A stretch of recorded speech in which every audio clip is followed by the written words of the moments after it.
Adakah doktor bersetuju dengan kewujudan sekolah vernakular seperti sekolah jenis kebangsaan Tamil dan sekolah jenis kebangsaan Cina?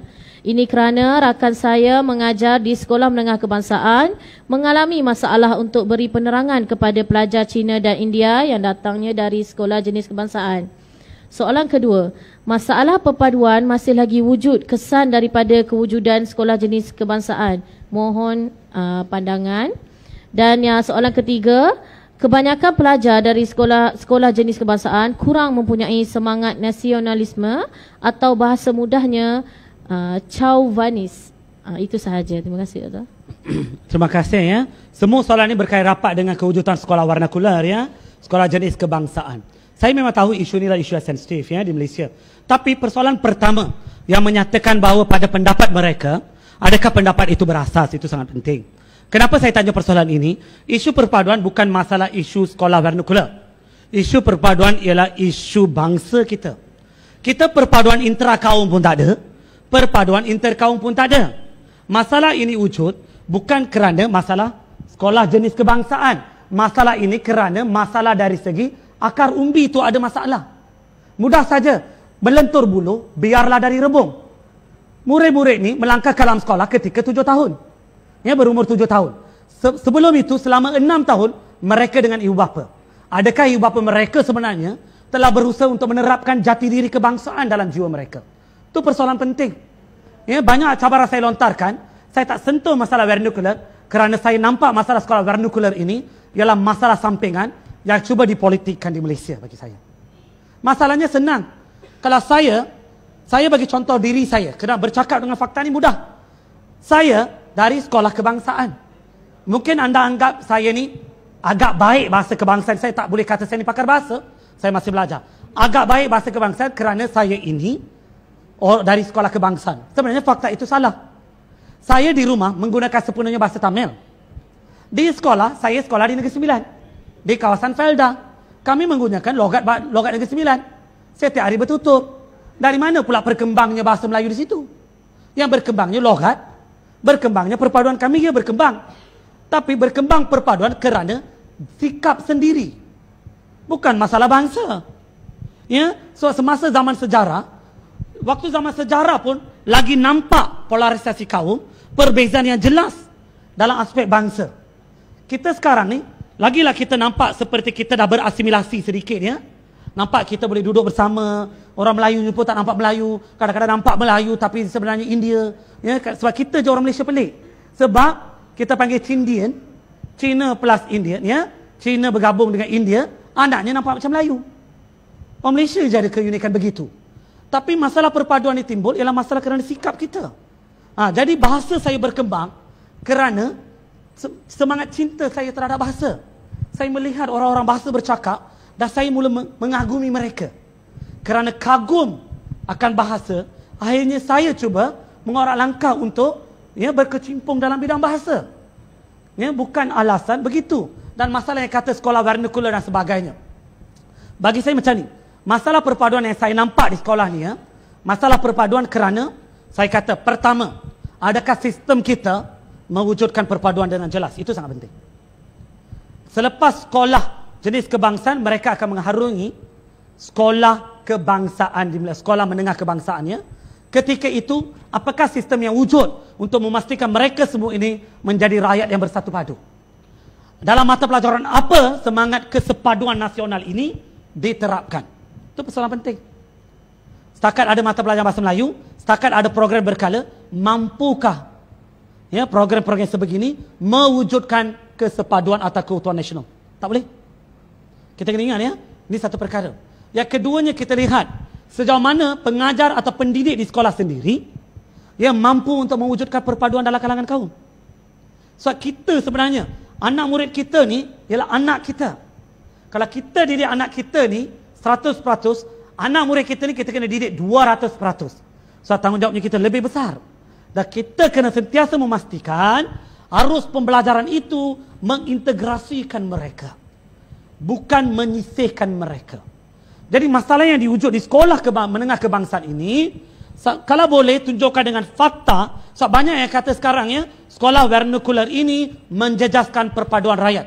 Tunjukkan bukti yang kukuh, saya nak tahu. Adakah masalah rakyat, masalah perpaduan dalam kalangan rakyat ini wujud kerana sikap kita atau masalah sekolah vernakular? Jangan pula lain penyakit, lain pula penawarnya. Cari masalah penyakit ni apa, baru boleh lihat. Saya sedar masalah isu vernakular ni isu besar. Tetapi kena ingat, ini ialah keistimewaan yang telah diberikan ya.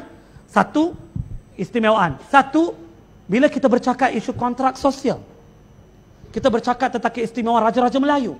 Kita bercakap tentang isu bahasa Melayu. Salah satu kontrak sosial ialah sekolah vernakular. Kalau saya nak bercakap tentang isu kontrak sosial, saya bukanlah orang yang sepatutnya. Sebab ini ketika rombongan Merdeka itu, yang mewakili pelbagai kaum, yang mereka merundingkan kemerdekaan di London tu. Mereka lah golongan-golongan yang mewakili parti perikatan ketika itu.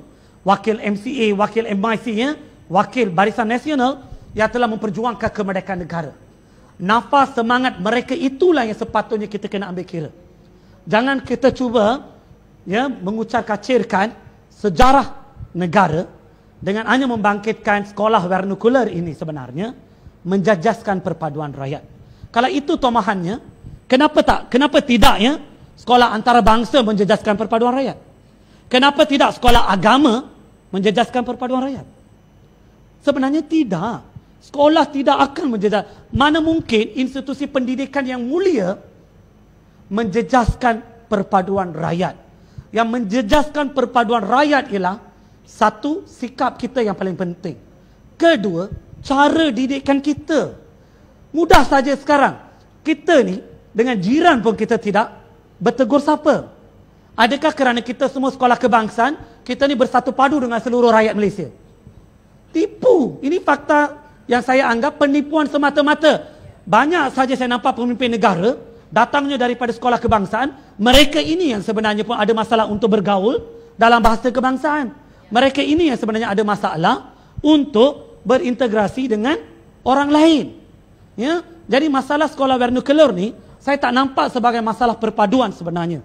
Ya, sekolah vernakular ni dia ada isu keistimewaan kepada rakyat. Kalau kita nak fikirkan untuk hapuskan, itu ialah dasar negara ya. Saya cuma satu je. Kalau kita fikirkan untuk kita mansuhkan, pastikan bahasa-bahasa ibunda ini diajar dalam sekolah yang sama, tetapi memberikan sistem dengan cara atau sistem yang lengkap. Jangan saja mengabaikan identiti. Nanti orang Malaysia pada masa hadapan, kita takkan nampak perbezaan, variasi atau kepelbagaian bangsa kita. Kerana bahasa itu akan pupus. Kita nampak perbezaan bangsa dengan jelas. Tentu warna kulit sekarang pun kita nampak ia sebenarnya berubah-ubahnya. Cuma bahasa kadang-kadang menunjukkan perbezaan bangsa yang jelas. Tapi itu yang menunjukkan keunikan Malaysia. Jadi penghapusan sekolah-sekolah begini akan mengganggu gugat perbezaan atau kepelbagaian yang kita sanjung selama ini. Ini penting. Jadi ya puannya, sedang hadirin sekalian, bagi saya masalah perpaduan ini berakar umbi daripada masalah didikan kita. Mudah saja, didikan kita sebenarnya. Dan dia melibatkan aspek sikap sebenarnya.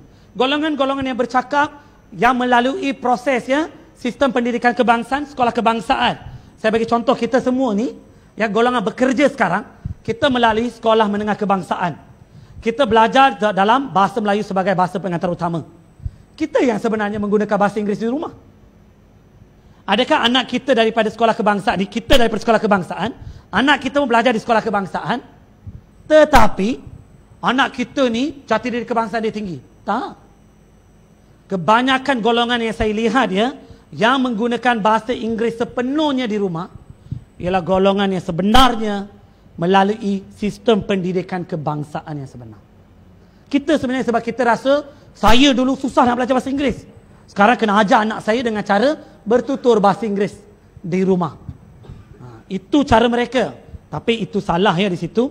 Masalah perpaduan ialah masalah sikap, bukan sekolah vernakular. Saya kira tiga soalan itu pun ya berkisar tentang suatu perkara yang sama, masalah sekolah vernakular ya. Okay, itu saja. Ada soalan lain ke?